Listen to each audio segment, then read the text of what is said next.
So in last class we had discussed some other protocols for your network layer, right? एक आपकी कौन सी थी address resolution protocol थी, जैसे बताया था कोई भी सिस्टम को यूनिकली आइडेंटिफाई करने के लिए we needed two addresses. Which are those two addresses? One is your logical address which works on your network layer, the other one is your physical address which works in your data link layer. Since every packet of your network layer has to be encapsulated within a frame, तो हमें जिस system को अपना frame अपना data packet को भेजना है, तो अगर उसका आईपी एड्रेस हमें पता है तो हमें उसके फिजिकल एड्रेस की भी जरूरत पड़ती है। ठीक, तो किसी भी फ्रेम को सही डेस्टिनेशन पर पहुंचने के लिए देयर इज अ पॉसिबिलिटी कि जो सोर्स है, जो फ्रेम आपके डेटा पैकेट को भेजना चाह रहा है, उसके पास डेस्टिनेशन का आईपी एड्रेस हो, राइट? अपने राउटिंग टेबल से या डीएनएस सर्वर के थ्रू उसका आईपी एड्रेस उसे पता हो, but it does not know its physical address. So in that case, what it can do, it can send a ARP request data packet. ठीक है, आपका ARP request भेज सकता है। ARP request packet का हमने एक स्ट्रक्चर देखा था, क्या रहता है? Hardware type, protocol type, hardware length, protocol length. ठीक है, सेंडर हार्डवेयर मतलब फिजिकल एड्रेस, ठीक, और प्रोटोकॉल एड्रेस मतलब आईपी एड्रेस। ठीक है, तो sender protocol address, target hardware address, target protocol address, ये सारी चीजें हमने देखी थी। आपकी रिक्वेस्ट को आप क्या करते थे, भेजते थे, ब्रॉडकास्ट करते थे अपने नेटवर्क पे, and all the systems which are connected to that network वो रिसीव करते थे आपकी ARP रिक्वेस्ट को। Yes, sir. And one of the system जिसके भी वो आईपी एड्रेस से मैच करता था, वो आपका एआरपी रिस्पॉन्स सेंड करता था। एआरपी रिस्पॉन्स में क्या रहता था कि वो अपना हार्डवेयर एड्रेस, जो भी टारगेट है, डेस्टिनेशन है, वो अपना हार्डवेयर एड्रेस और फिजिकल एड्रेस रिस्पॉन्स में डालता था। फिर जो आपका सोर्स है वो क्या करता है, वो मैपिंग को अपने कैशे में मेंटेन करता है, जिससे कि अगली बार जब उसको उसी डेस्टिनेशन पे आपका फ्रेम को या पैकेट को भेजना है, तो वो अपने कैशे से पहले चेक करेगा, कैशे में अवेलेबल नहीं होगा तो फिर से एड्रेस रेजोल्यूशन प्रोटोकॉल का यूज करके डेस्टिनेशन का फिजिकल एड्रेस गेट करने की कोशिश करेगा। तो फिर हमारे पास एक कॉन्सेप्ट है कि प्रॉक्सी ईआरपी, जिसमें एक पर्टिकुलर रूटर को या होस्ट को हम असाइन कर देते हैं कि वो प्रॉक्सी की तरह एक्ट करेगा for a number of systems added to that sub network. तो जो भी रिक्वेस्ट आएगी वो पहले इस प्रॉक्सी राउटर के पास आएगी, और इस प्रॉक्सी राउटर के पास सब उन नेटवर्क के सभी सिस्टम्स का हार्डवेयर एड्रेस होगा, तो वो उनको उस पर्टिकुलर सिस्टम के मतलब आउटसाइड वर्ल्ड के लिए वो सिर्फ प्रॉक्सी सर्वर का आईपी एड्रेस है। ठीक, वो जब उस प्रॉक्सी सर्वर एआरपी राउटर तक पहुंच गया तो वो फिर आगे देखेगा कि वो किस पर्टिकुलर किस पर्टिकुलर सिस्टम के लिए इसको हार्डवेयर एड्रेस इस that proxy server will be responding it, मतलब it will be एक सेट ऑफ होस्ट के लिए उनके बिहाफ पे एक्ट करेगा।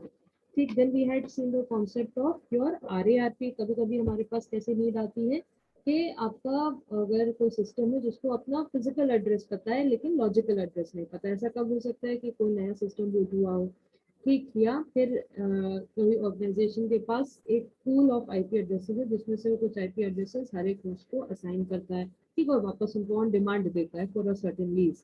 ठीक, तो उस केस में अपना फिजिकल एड्रेस तो हर सिस्टम को एनआईसी से पता चल जाता है, इंटरफेस से, लेकिन from that NIC card, but it may not know its IP address. तो in that case it can request from an IP address. ठीक, तो उसके लिए हमारे पास कौन सी होती है, just reverse address resolution protocol. Reverse address resolution protocol में क्या रहता है, आप आरएआरपी रिक्वेस्ट अपने नेटवर्क में भेजिए, ब्रॉडकास्ट करिए, और जिस एक पर्टिकुलर सिस्टम के पास ये मैपिंग पड़ी होगी physical address to logical address की, कि आपका फिजिकल एड्रेस आपको पता है, लॉजिकल एड्रेस गेट करना है, तो that will be responding, and आप यहाँ से आरएआरपी रिस्पॉन्ड के through you will be able to get your logical address. But इसमें लिमिटेशन क्या आती है कि जो ब्रॉडकास्टिंग डेटा लिंक लेयर पे वर्क करती है, तो it can only local network पे ही खाली वो वर्क कर सकती है। आरएआरपी में जो ब्रॉडकास्टिंग होती है वो डेटा लिंक लेयर पे रहती है।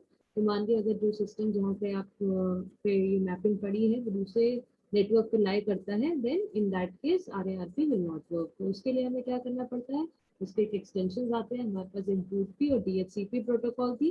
ठीक, बूटपी और डीएचसीपी दोनों प्रोटोकॉल का काम वही आरएआरपी वाला है, but it is working on the application layer. ठीक, जहाँ पे क्लाइंट सर्वर बेस्ड सिस्टम मतलब पैराडिगम रहता है। ठीक, जहाँ पे आपका एक रिले एजेंट रहता है, उस पर आप अपना आरएआरपी रिक्वेस्ट को आप ब्रॉडकास्ट करिए। ठीक है। जो रिले एजेंट उस पर्टिकुलर नेटवर्क के लिए होगा, जब उसे रिसीव करेगा तो आपके जो स्पेसिफिक सर्वर जिनके पास ये मैपिंग पड़ी होगी उसको ये फॉरवर्ड कर देगा। तो ये आपका बूटपी प्रोटोकॉल वर्क करता है। बट बूटपी में क्या रहता है, ये जो मैपिंग रहती है इट इज स्टैटिक। ठीक, अगर आपको डायनेमिक कॉन्फ़िगरेशन करना है तो बूटपी आपके प्रोटोकॉल नहीं यूज करती है। उसके लिए हमारे पास कौन सी आती है, DHCP प्रोटोकॉल आती है, डायनेमिक होस्ट कॉन्फ़िगरेशन प्रोटोकॉल। ठीक है, जो स्टैटिक एड्रेस एलोकेशन में भी यूज करी जा सकती है, और इसके पास एक अलग पूल ऑफ एड्रेसेस भी अवेलेबल रहते हैं जो कि डायनेमिकली ऑन डिमांड वो असाइन कर सकती है। तो ये थोड़े से प्रोटोकॉल्स थे। उसके अलावा हमने देखा था कि network layer by itself is a connection less मतलब कनेक्शन लेस प्रोटोकॉल रहता है। कनेक्शन लेस का मतलब क्या हुआ, पहले से कोई पाथ डिसाइडेड नहीं है, तो हर पैकेट, हर एक डेटाग्राम एक इंडिविजुअल यूनिट की तरह ट्रीट होता है, जो अपना पाथ ट्रैवल करके डेस्टिनेशन तक पहुंचता है, right. So and another thing is that वहाँ पे कहीं पे भी रिलायबिलिटी नहीं, it is the best and effort delivery करता है। रिलायबिलिटी नहीं है कि अगर आपका फ्रेम नहीं पहुंचा, डेटाग्राम नहीं पहुंचा, तो there is no way to inform the sender की रीसेंड करें या उस तरह से करें। ठीक, तो उसको उस 2 वीक जहाँ पे error reporting, error correction mechanism जो नहीं आईपी प्रोटोकॉल हमें दे रही है, अगर हम उसे एक ऑल्टरनेटिव हमें दूसरी प्रोटोकॉल दी गई है जो इन 2 कमियों की ओवरकम करता है। ठीक, वो हमारी प्रोटोकॉल कौन सी थी जो आपसे कहा था मैंने, थोड़ा थ्योरी है, आईसीएमपी प्रोटोकॉल थी। ठीक, आपके ICMP protocol internet control message protocol, जिसके 2 तरह के मैसेजेस को हैंडल करती है, एरर रिपोर्टिंग मैसेजेस और क्वेरी मैसेजेस। ठीक, एरर रिपोर्टिंग मैसेजेस का क्या हो गया, यही कि अगर कहीं पे कोई तरह की उस पैकेट से रिलेटेड एरर आती है, कैसे कैसे एरर आ सकती है कि जहाँ पे आप सेंड कर रहे हो डेस्टिनेशन अनरीचेबल है, या आपका राउटर्स क्योंकि नेटवर्क से ट्रैवल कर रहा है तो बीच बीच में कंजेशन हो सकता है। कि कंजेशन का मतलब क्या हो गया कि मतलब जहाँ पे आपके इतनी बैंडविड्थ नहीं है जितने आप अपने डेटाग्राम्स को भेज रहे हो, राइट। तो in that case it is possible कि आपका सोर्स क्वेंच है। ठीक, तो फ्लो कंट्रोल के जो चीज़ों को ओवरकम करने के लिए आपके पास source quench error reporting message रहता है। ठीक, अगर time to live field exceed करके तो टाइम एक्सीडेड एरर रिपोर्ट आप भेज सकते हो। पैरामीटर्स का कहीं पे प्रॉब्लम आया है तो आप उस आईसीएमपी के एरर रिपोर्ट कर सकते हो। ठीक, रीडायरेक्शन है उसके लिए भी आप you can send a report to it. ठीक, सिमिलरली अगर आपको कोई क्वेरी मैसेज भेजना है, क्वेरी मैसेजेस कैसे हो सकते हैं, जबकि जैसे आपका इको रिक्वेस्ट रिस्पॉन्स, जैसे आपको जानना है कि पर्टिकुलर सर्वर अप है या नहीं, तो आप क्या करते हैं, आपने देखा होगा आप सीएमडी में पिंग कमांड यूज करते हो, कोई भी आईपी एड्रेस डाला है, पिंग दैट आईपी एड्रेस, तो you can echo that request and जिसका भी अगर कितने टाइम का आप देख सकते हो कि कितनी देर में रिस्पॉन्स आपको मिल रहा है, तो आपके क्वेरी मैसेजेस रहते हैं। ठीक, फिर टाइम स्टैम्प आपका रिक्वेस्ट रिस्पॉन्स रहता है, वो जानने के लिए रहता है कि कितना राउंड ट्रिप टाइम आपको लग रहा है कोई भी आईपी डेटाग्राम को ट्रैवल करने में। ठीक, तो ये थोड़े थे आपके, इसको थोड़ा सा रिवाइज करिएगा, देखिएगा, थोड़ी ही है आईसीएमपी आईजेएमपी, एक ओवरऑल ओवरव्यू आपको पता होना चाहिए। ठीक, प्रैक्टिकल इम्प्लीमेंटेशन इसके जो कमांड्स रहते हैं आपको लैब में भी थोड़ा सा देखना होगा, पिंग रहता है, ट्रेस रूट रहता है। ठीक, ये सब आपके आईसीएमपी के क्वेरी मैसेजेस करने के तरीके रहते हैं। ठीक, फिर एक और आपकी प्रोटोकॉल थी मल्टीकास्टिंग के लिए होती है, उसका एक ब्रीफ आपको पता होना चाहिए, IGMP protocol, internet group management protocol, right. कि ये ग्रुप मैनेजमेंट के लिए यूज होती है कि अगर ग्रुप कोई सेट ऑफ होस्ट किसी ग्रुप की मेंबरशिप ज्वाइन करना चाहते हो, एक जैसे कि जो भी एक पर्टिकुलर ग्रुप में होंगे, राइट, तो you can it can B use for one two many communication, right, for multicasting purposes. ठीक है, तो उसके लिए आपकी प्रोटोकॉल जो चीज़ को हैंडल करती है, ग्रुप मैनेज करती है, वो आपकी आईजीएमपी प्रोटोकॉल रहती है। So this is completing your IP addressing, जिसमें हमने सबनेटिंग, सुपरनेटिंग, इन सब के कॉन्सेप्ट देखे थे। Then other than that, these are some your IP datagram। ठीक है, उसका फॉर्मेट क्या रहता है, IPv4, IPv6, उनका फ्रैगमेंटेशन का एक कॉन्सेप्ट रहता है। Then we had also seen about these other additional protocols at your network layer which are working।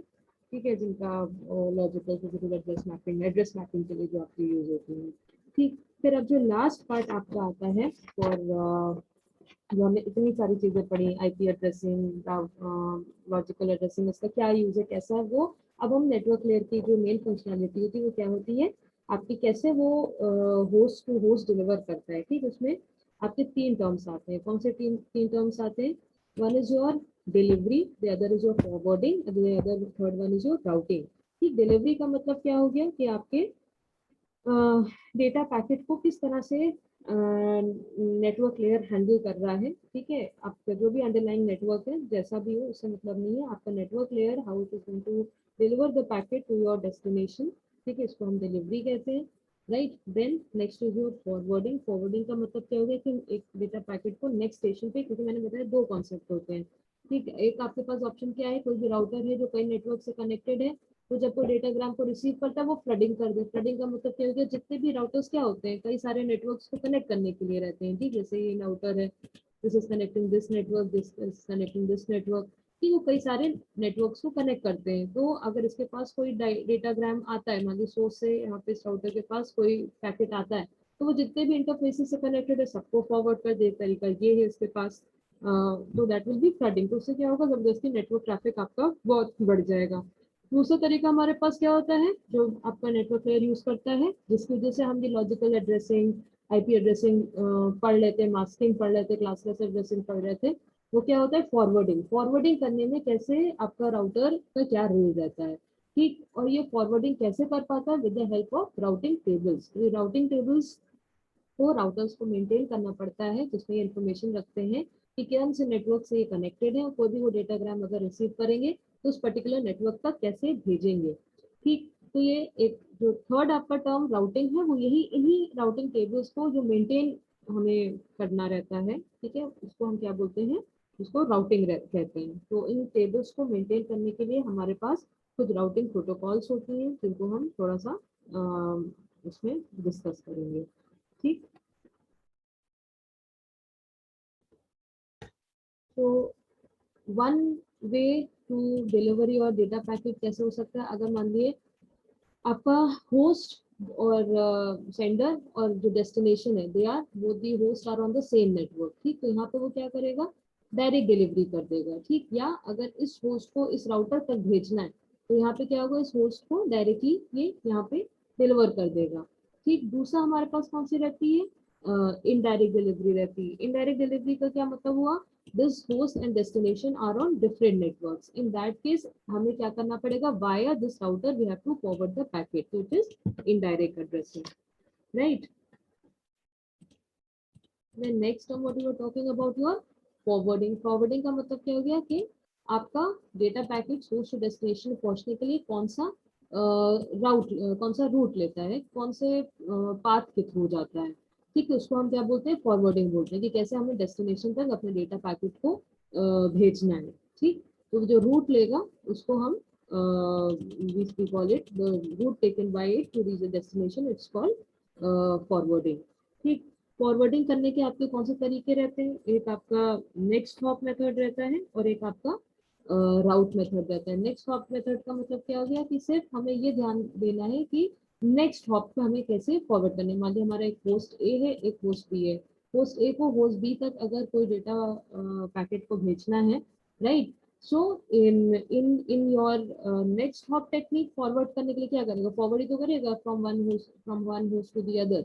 ठीक, अगर आप नेक्स्ट हॉप टेक्निक यूज कर रहे हो तो क्या करेगा, सिंपली होस्ट है इसको बस अपनी टेबल में नेक्स्ट हॉप की इंफॉर्मेशन रखनी पड़ेगी, अपने राउटिंग टेबल में, कि कौन से नेक्स्ट राउटर को अपने डेटाग्राम को भेजना है for it to reach the destination भी, it will only keep that information.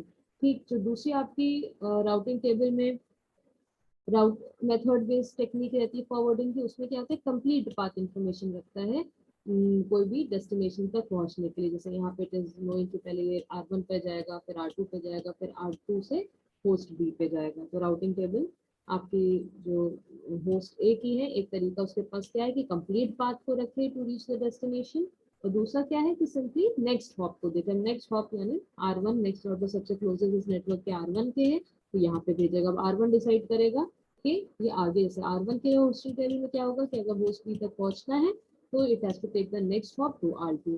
ठीक, तो ये आपका फॉरवर्डिंग करने का एक तरीका रहता है कि next hop method versus your route method.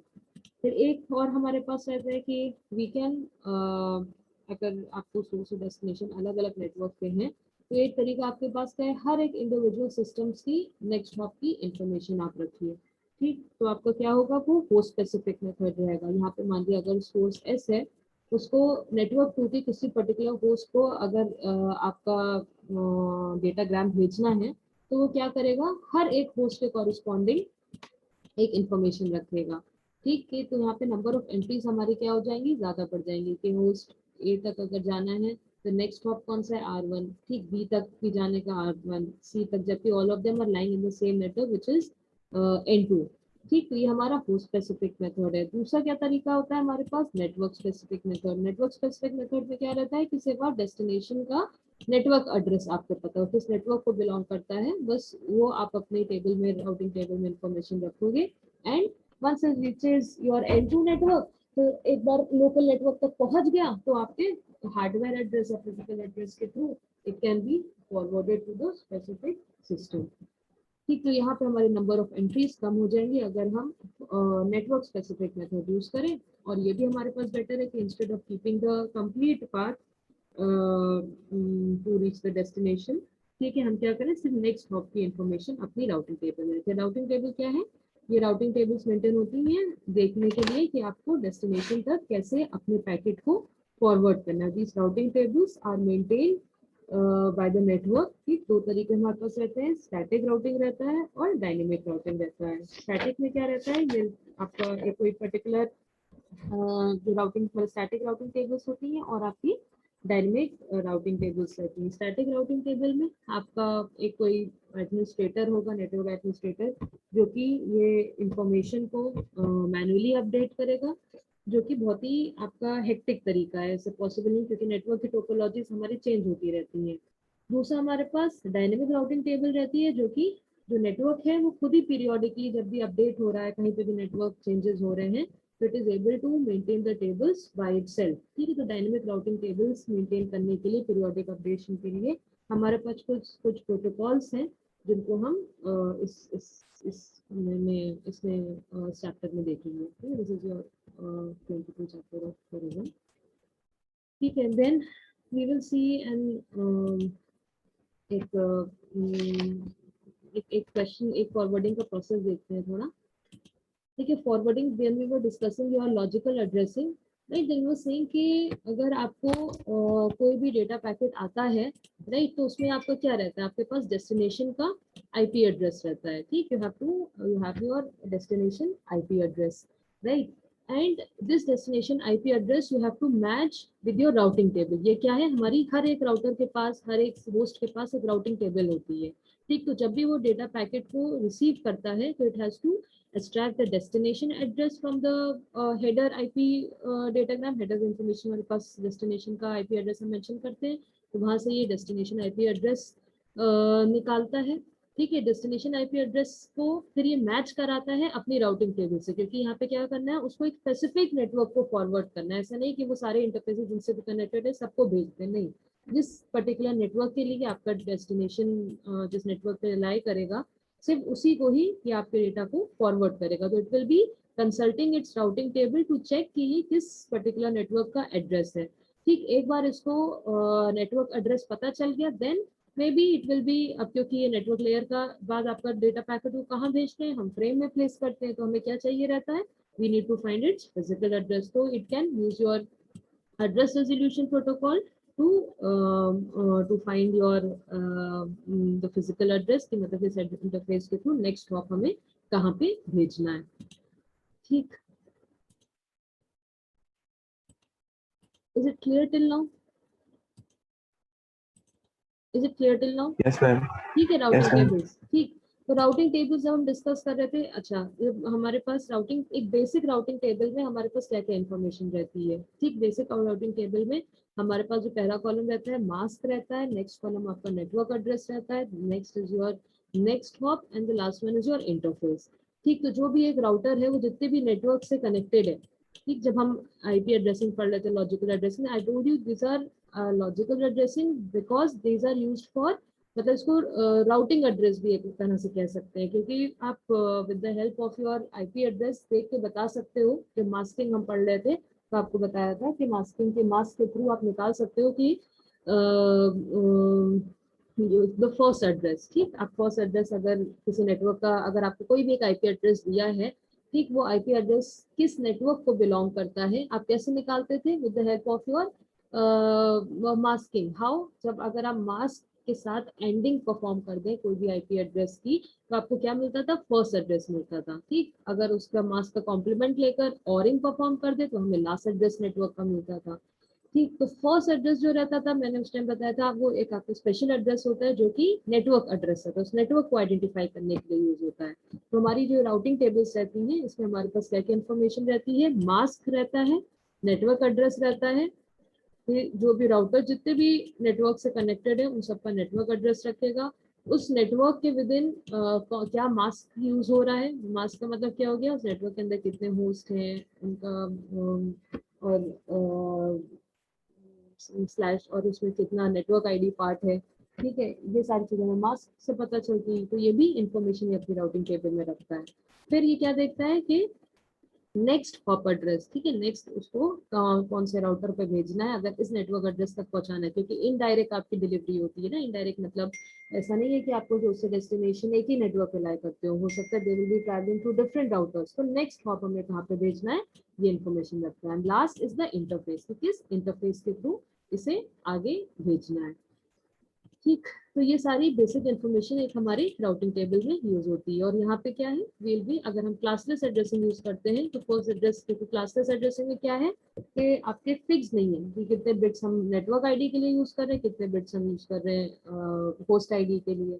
ठीक, क्लासफुल में आपका फिक्स रहता था, तो हमें क्या रहता है, 4 कॉलम्स मिनिमम चाहिए रहता है। क्यों? हमें मास्क भी चाहिए रहता है कि वो किस मास्क को बिलोंग करता है।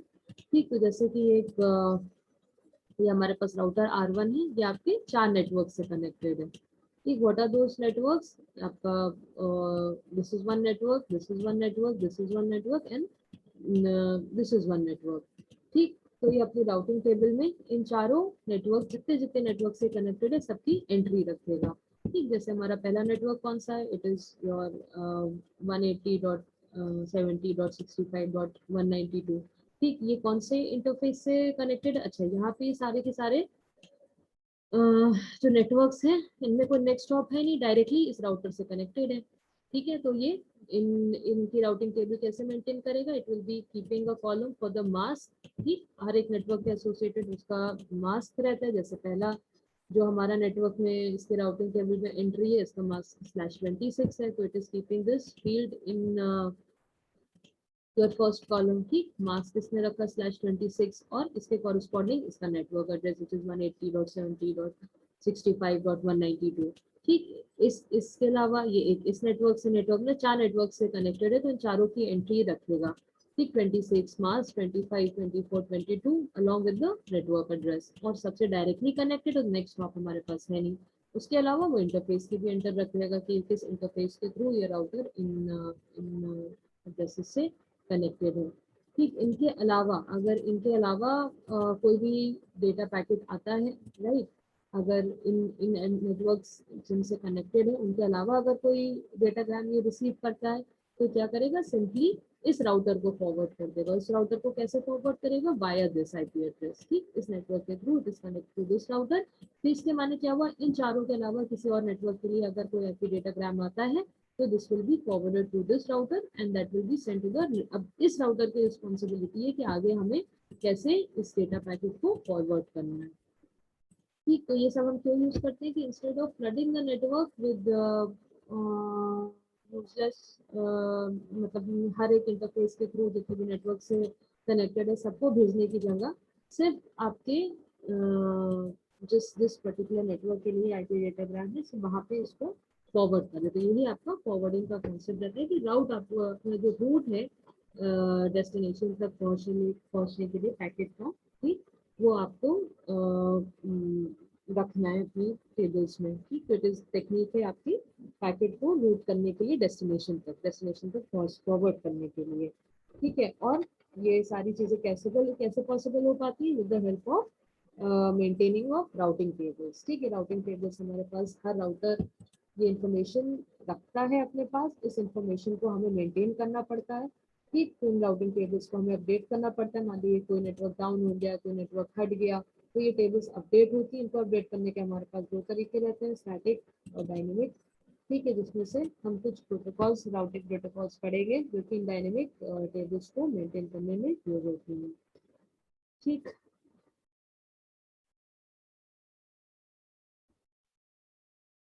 so we will see a small question on this. This is ये मतलब ये पूरा ब्रीफ एक तरह से कि कैसे आपका एड्रेस, कैसे फॉरवर्डिंग आपकी वर्क करती है। ठीक है, मानिए हमारे पास कोई एक डेटा पैकेट आया है।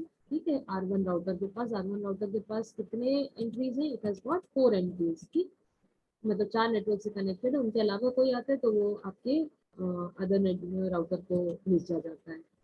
So if we have a data packet जिसका destination address कितना है 180.70.65.140। ठीक है, और इस राउटर के पास ये डेटाग्राम आया। ठीक है, डेटाग्राम आया जिसका destination IP एड्रेस कितना है? डेस्टिनेशन IP एड्रेस ये कहाँ से निकालेगा? IPv4 के हेडर डेटाग्राम से। It is mention as 180.70.65.140।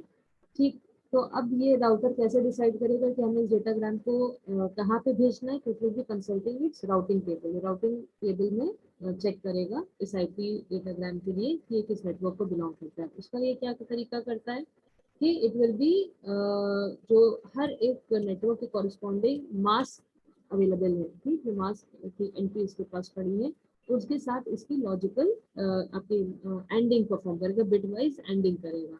जैसे यहाँ पर हमारा अगर आईपी एड्रेस है 180.70.65.140, अगर आप इसको बिट्स में कन्वर्ट करोगे तो it will be coming to this. ठीक, और जो पहला नेटवर्क है ठीक है, पहला एंट्री कौन सी है इसके पास? /26, जो आपका 180.60.70.692, इसका मास्क कितना है? /26।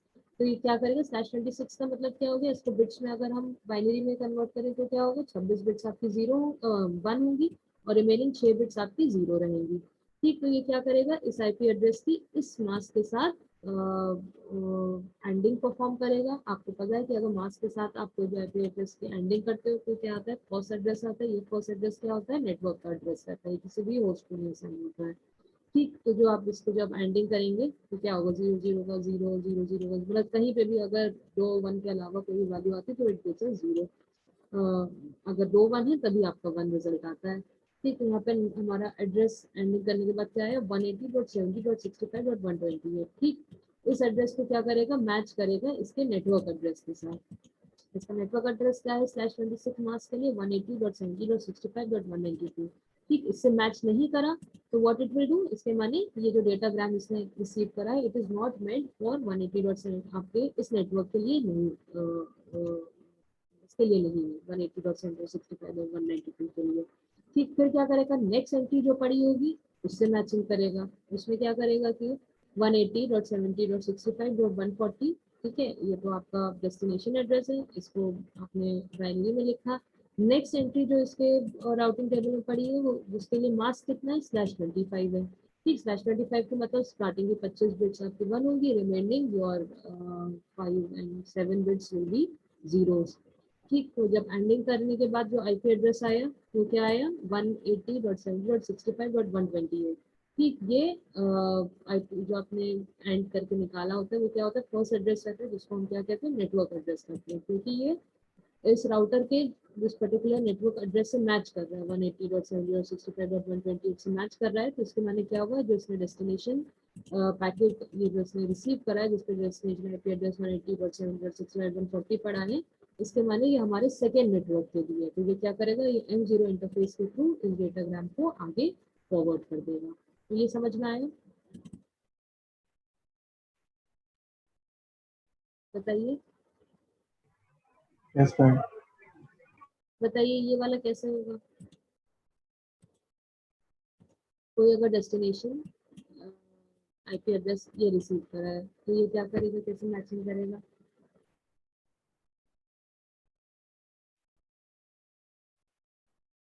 तो क्यों हम कर रहे हैं ये मास्क के साथ? हम एंडिंग क्यों परफॉर्म कर रहे हैं? बताइए।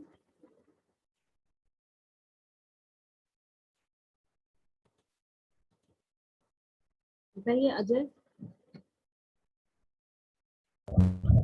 फर्स्ट एड्रेस निकालने के लिए। हाँ, और फर्स्ट एड्रेस क्या रहता है?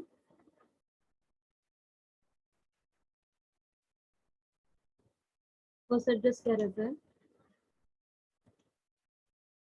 फर्स्ट एड्रेस ही तो आपका नेटवर्क एड्रेस होता है, जो पूरे नेटवर्क को, हाँ नेटवर्क एड्रेस। हाँ, वो पूरे नेटवर्क को आइडेंटिफाई करता है।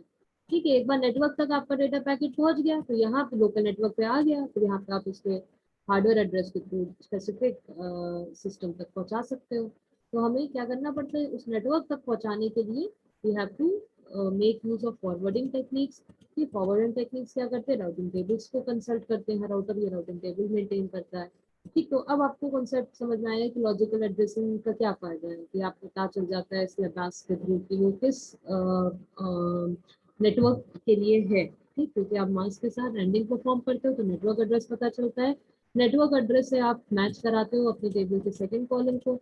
ठीक, अगर इस पर्टिकुलर नेटवर्क के लिए है तो आप यहाँ पे भेज दो, नहीं है तो नेक्स्ट एंट्री से मैच कराइए। तो यहाँ पे जैसे फर्स्ट वाले से एंडिंग करी, नहीं मैच करा, सेकंड वाले से /25 से एंडिंग करी, इसके कॉरेस्पॉन्डिंग जो वैल्यू निकल गई कि I201.4.2.22.0, लेकिन हमारे इसमें एंट्री कितनी 180 से पड़ी, तो it is not meant for the second network also. ठीक, थर्ड के साथ जब इसने लॉजिकल आपकी बिट्स की बुलियन की बुलियन एंड परफॉर्म करा, एंडिंग परफॉर्म करी, तो क्या हमारे पास आया 201.4.22.0। ठीक, ये मैच कर गया आपके थर्ड वाले से, तो इसके माने क्या हो गया, डेटाग्राम आपके थर्ड नेटवर्क के लिए, तो इसको वहाँ पे आगे भेज देगा। अगर मान लीजिए कोई ऐसा डेस्टिनेशन आईपी एड्रेस है जो किसी से भी मैच नहीं कर रहा है, तो what it will do, it will be sending it जो आपका डिफॉल्ट राउटर, जो डिफॉल्ट है, तो कहीं से भी मास्क से नहीं मैच कर रहा है, तो ये क्या करेगा, जो रेस्ट ऑफ द वर्ल्ड से आपका कनेक्ट कर रहा है, जो डिफॉल्ट मेथड है, ठीक है, इस पर्टिकुलर राउटर को भेजेगा। इस पर्टिकुलर राउटर तक पहुंचने के लिए हमारे पास कौन सा इंटरफेस के थ्रू जाना पड़ेगा, we have to go through your M2 interface, and next hop will be your इस पर्टिकुलर राउटर का आईपी एड्रेस। तो ये राउटिंग फॉरवर्डिंग का तरीका समझ में आ गया। यस। ठीक है, फिर एक हमारे पास कॉन्सेप्ट आता है एड्रेस एग्रीगेशन का। ठीक है, अब जो भी एड्रेस एग्रीगेशन का मतलब क्या हो गया, कि अगर हम ऐसे एक एक नेटवर्क की अगर अपने टेबल्स में एंट्री करते चले जाएं, ठीक है, तो हमारी राउटिंग टेबल का साइज बहुत ज़्यादा बढ़ जाएगा। ठीक, और क्लासलेस एड्रेसिंग का कॉन्सेप्ट ही क्या है कि हम अपने एड्रेसेस को ब्लॉक ऑफ एड्रेसेस में डिवाइड करते हैं। ठीक, तो अगर हम हर एक ब्लॉक के कॉरेस्पॉन्डिंग जितने भी हमने ब्लॉक्स में डिवाइड करा है सबकी एंट्री अपनी राउटिंग टेबल में रखते जाए, तो हमारा राउटिंग टेबल बहुत बड़ा हो जाता है। तो इसको हम और सर्चिंग में भी आपको ज़्यादा टाइम लगेगा। ठीक है, जितनी एंट्रीज होगी उतनी ज़्यादा आपको सर्च करना पड़ेगा, मैच कराना पड़ेगा। तो इसका हमारे पास तरीका क्या रहता है कि हम एड्रेस एग्रीगेशन कहते हैं, जिसको हम क्या कहते थे, सुपरनेटिंग भी आपकी होती थी कि सेट ऑफ एड्रेसेस को कंबाइन करके सुपरनेट बनाते हैं।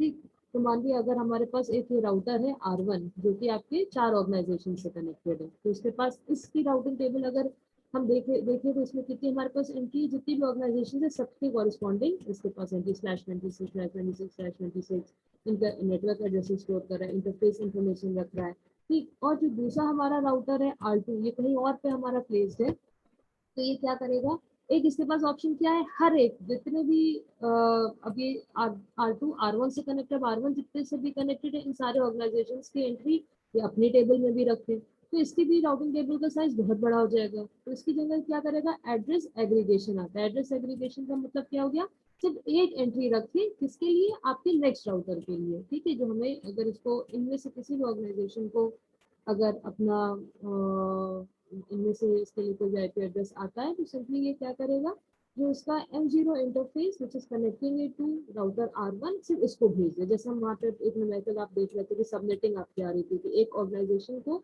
3 सबनेट्स में हमने डिवाइड कर दिया था, तो उस सबनेट के लिए भी एक अंदर एक इस ऑर्गेनाइजेशन के अंदर एक राउटर था जो इन तीनों सबनेट्स को कनेक्ट कर रहा था। ठीक, और ये रेस्ट ऑफ द वर्ल्ड के लिए पूरी ऑर्गेनाइजेशन क्या थी, एक यूनिट की तरह एक्ट कर रही थी। ठीक, तो इस राउटर के पास हो सकता है हर एक सबनेट का एड्रेस पड़ा हो, right, but for the rest of the world ये जो एक ऑर्गेनाइजेशन है ये पूरी की पूरी एक यूनिट की तरह इसके लिए एक्ट करेगी। तो ये राउटर क्या करेगा, सिंपली इस ऑर्गेनाइजेशन को फॉरवर्ड कर देगा और इस ऑर्गेनाइजेशन की वजह से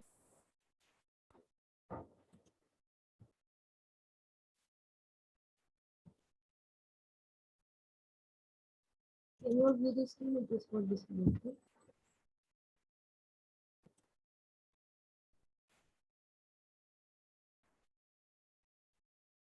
Can you all see the screen?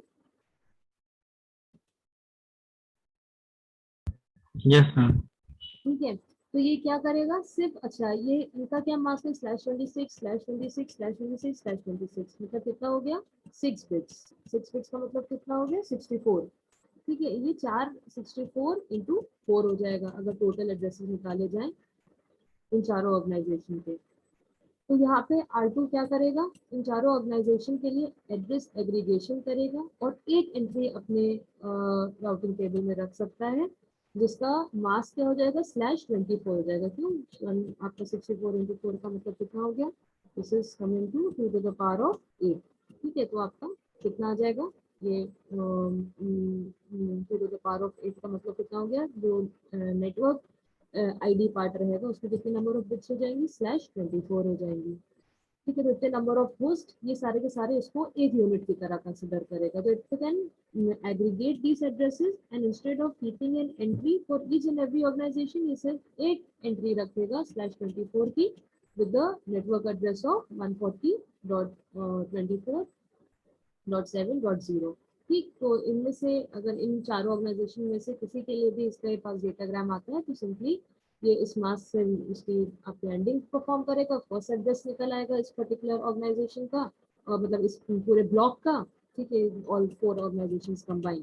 ठीक, तो सिंपली R1 राउटर को भेज देगा, फिर R1 राउटर अपना इंडिविजुअली डिसाइड करेगा कि मास्क जिसके पास इतनी एंट्रीज पड़ी इनमें से मैचिंग करा के उस पर्टिकुलर ऑर्गेनाइजेशन को आपके डेटा पैकेट को फॉरवर्ड कर देगा। लेकिन एक चीज हमारे पास यहाँ पे क्या इंपॉर्टेंट रहती है कि जो आप क्योंकि मैचिंग कराते हैं आप, ठीक है, हर एक इंडिविजुअल ऑर्गेनाइजेशन जो भी कनेक्टेड राउटर के राउटिंग टेबल में उन सबसे आप मैच कराते हो, तो हमारे पास लॉन्गेस्ट मास्क मैचिंग का कॉन्सेप्ट रहता है। लॉन्गेस्ट मैचिंग क्या कहता है, जो आप एंट्रीज किस तरह से करो कि सबसे लार्जेस्ट वैल्यू जो है वो पहले प्लेस होनी चाहिए, उसके बाद मतलब मास्क की /26 पहले हो, पहले /26 से मैच कराइए, फिर /24 से मैच कराइए, फिर नीचे देखिए मतलब आपका ये डिक्रीजिंग ऑर्डर में एंट्रीज होनी चाहिए। उसका कारण क्या है कि मान लीजिए अगर ये ऑर्गेनाइजेशन